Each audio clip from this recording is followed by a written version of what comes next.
Thank you all gentlemen for joining us. Novi Kapadia, Shebi Singh, Guy Clark, thanks so much for joining us. Shebi, if I could quickly come to you first. Great to have you here on NDTV. First up, a new record has been set by Premier League clubs alone, smashing the £1 billion transfer record mark. Is that a staggering figure, or have we just entered an era where figures like these are now commonplace? No, I think that's a ridiculous figure. I mean, with that figure, you should be looking at Leo Messi, Cristiano Ronaldo, perhaps even Gareth Bale, perhaps Antoine Griezmann. But what have you got? You've got a central midfielder, Paul Pogba, as the most expensive. But then again, the English game never makes sense anyway. All right, so Shebi saying the English game never really made sense. Let's bring Novi into that. Novi, thanks so much for joining us. Now, of course, Shebi brought up Paul Pogba. We have to talk about him. The biggest talking point after the transfer season, the window shut, returned to United in a way where it all began for him. What does this mean both for the player and the club? Well, it shows even the great Sir Alex Ferguson made mistakes. He let him go. Yeah. They could have had him for much less. But no, I agree with Shebi saying it's a type of football imperialism. You have this massive amount of money and you are just splurging on it. One of the reasons I think is that, the traditional big clubs, the Manchester City, Manchester United, Arsenal and Chelsea didn't do well last season, as well as they should have. Yeah. And unknown Leicester City won. Yeah. So this time they're hitting back with a vengeance that we'll buy whoever we can to make sure we get back into the, winning the Premiership, which has become a monopoly. And the other reason I think English clubs are a bit desperate. Since Chelsea 2012, the best tournament in the world, the UEFA Champions League, they've had no impression. So I think that's why also they are going desperate. And they have money to burn, so they are, really deep pockets. All right, let's take that to Guy Clark, who of course covers British football extensively. Guy, thanks so much for joining us. Talking about a player like N'Golo Kante going from, Leicester, where he was a big playmaker, now gone to Chelsea. Scored only one goal in his last 40 appearances, but again, that's not his primary role really in the club. Novi is saying that, English clubs pretty much have money to burn right now. What do you make of a transfer like Kante's? For Leicester last season when they won the Premier League, you say there he's got one goal in 40 games. That's not his game at all. Right. He's there to sit in front of the defence, break up the play, pass it on to the other players and really do the defensive role of the game, which last season for Chelsea, they finished 10th, the worst defence of a Premier League title ever. They were 31 points behind Leicester City, and getting a player like Kante defensively for Chelsea is a masterstroke for them. £33 million. It may seem quite a lot of money. As you say, the Premier League sides, they each were given £170 million extra with the new TV deal. So they've got the money to spend on these transfers. And for Chelsea to bring in someone like Kante, it's something they really did need to do. And it's really going to strengthen their midfield. All right, let's bring Shebi on that point. Shebi, picking up from where a Guy left off, and we're talking about the future of the EPL in this season.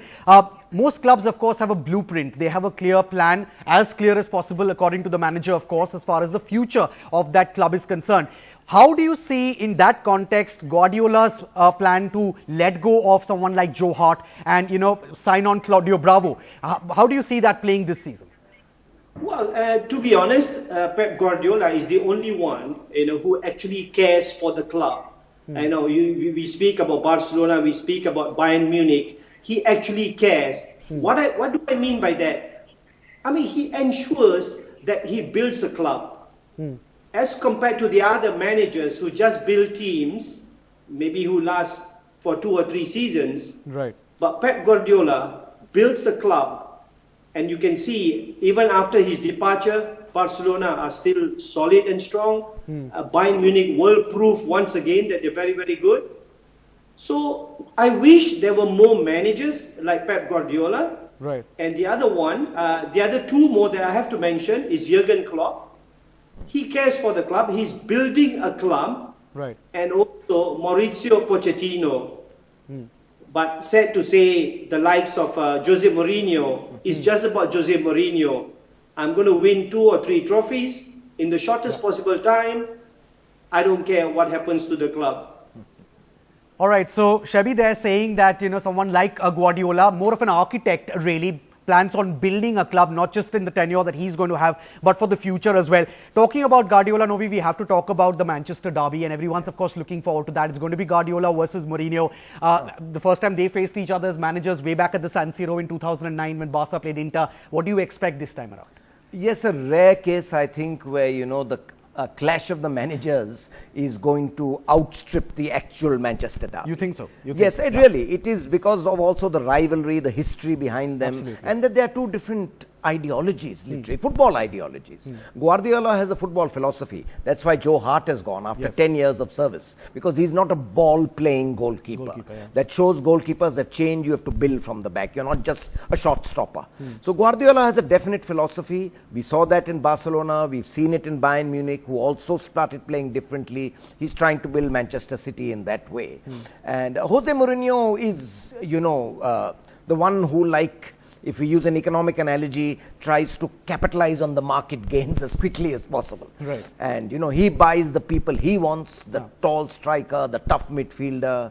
And he has more short-term goals than long-term goals. So it's a massive clash of ideologies, plus historic rivalry. It'll be a dream match. A dream match. All right, let's take that to Guy now. Guy, one player that a lot of people are talking about is, of course, John Stones going from Everton to City. £47.5 million transfer, making him the most expensive defender in EPL history, beating Raheem Sterling's previous record. What do you make of this transfer? I think it's a brilliant move for John Stones to work for someone like Pep Guardiola. Somebody who, as a defender, he can play from the back. He needs to work on his defensive game. But like I say, someone like Pep Guardiola now managing him. You look at Gerard Piqué and what he did for him at Barcelona, going from Manchester United back to Barcelona, became one of the world's best defenders, and I'm sure John Stones sees this transfer as his chance to do that. Interestingly enough, you mentioned the Manchester derby there. Of course, last summer, Chelsea under Jose Mourinho really wanted John Stones. He's gone to Manchester City now, and I believe it's probably the best club for him in terms of his development. All right. Of course, the Manchester derby coming up next Saturday. I think 10th of September is when it's scheduled for. Shabi, let's get you in on this one. And I want to bowl you a little googly here. I know we're talking about football, but this is India after all, and we can't stay away from cricket very long. I want to bowl you a little googly. If you were still a player and you had to pick a club to play for, which one would you play? And you can't say the club that offered you the most money. No, I would go wherever Pep Guardiola goes. Because I think he's a football innovator, Right. He loves trying things, and things always happen when he coaches a club. He's got, he's so exciting. I mean, I've got to give an example of a young lad called Joshua Kimmich. Right. Very small. He was basically a defensive midfielder. But Pep Guardiola turned him into a very, very good centre back. I mean, the English would have gone crazy. How can you put a 5'5", 5'6" guy at centre back? But that's why I would love to play for Pep Guardiola, because he would take my game to different heights. All right, talking about the English, I have to talk about someone, a certain Zlatan Ibrahimovic. A lot of people on our sports test, Novi, of course, have been going gaga about the fact that he's now come to United. What kind of an impact do you think he's going to have overall on the season? Because he's pretty much towards the end of his career now. No, I think massive. For the Premiership, which is played in diverse weather conditions, adverse grounds at times, especially during the, they don't have a winter break, you need a tough man as a striker, right, and not necessarily extremely skillful. And I think Zlatan Ibrahimovic fits the bill perfectly. I think he'll be a sensation at Manchester United in the 1 or 2 seasons that he has left. He'll be the target man. He's sort of sure of getting about 20 goals in the season. Right. He's good in the air. English clubs play a lot in the air, and he can hold the ball and set it up. Of course, he's got the height and the game for that. Height and the game, and above all, he's got that, that cutting edge, that sort of character, that fighting spirit, which will get on with great in the Premiership. I think he's a great buy. All right, we have just enough time now to squeeze in one last question to each of our experts this evening. It's going to be literally a one-word or two-word answer. Shabi, to you first. Which manager will be the happiest after the transfer window is shut? I would say Antonio Conte. I think he inherited a very good team, and I think he's made some very good purchases as well. a guy mentioned N'Golo Kante, who I think is going to be brilliant. David Luiz coming back is another masterstroke. Right. But Michy Batshuayi is the other one. So he strengthened all three departments, and he's got a strong spine to the team. Sorry, there was more than one word answer. That's all right, Shebi. We weren't counting here anyway. Thanks so much. All right, so Shebi going with Antonio Conte. Guy, your pick? Happiest manager? I would have to say Conte's a good one in how he's rebuilt the spine of the Chelsea team. But for me, probably Jose Mourinho in how he's got Eric Bailly, Henrik Mkhitaryan, Paul Pogba and Zlatan Ibrahimovic. He's turned Manchester United from 5th place last season to, I would say, title favourites. All right, so the United fans will be very happy to hear that. Novi, your pick?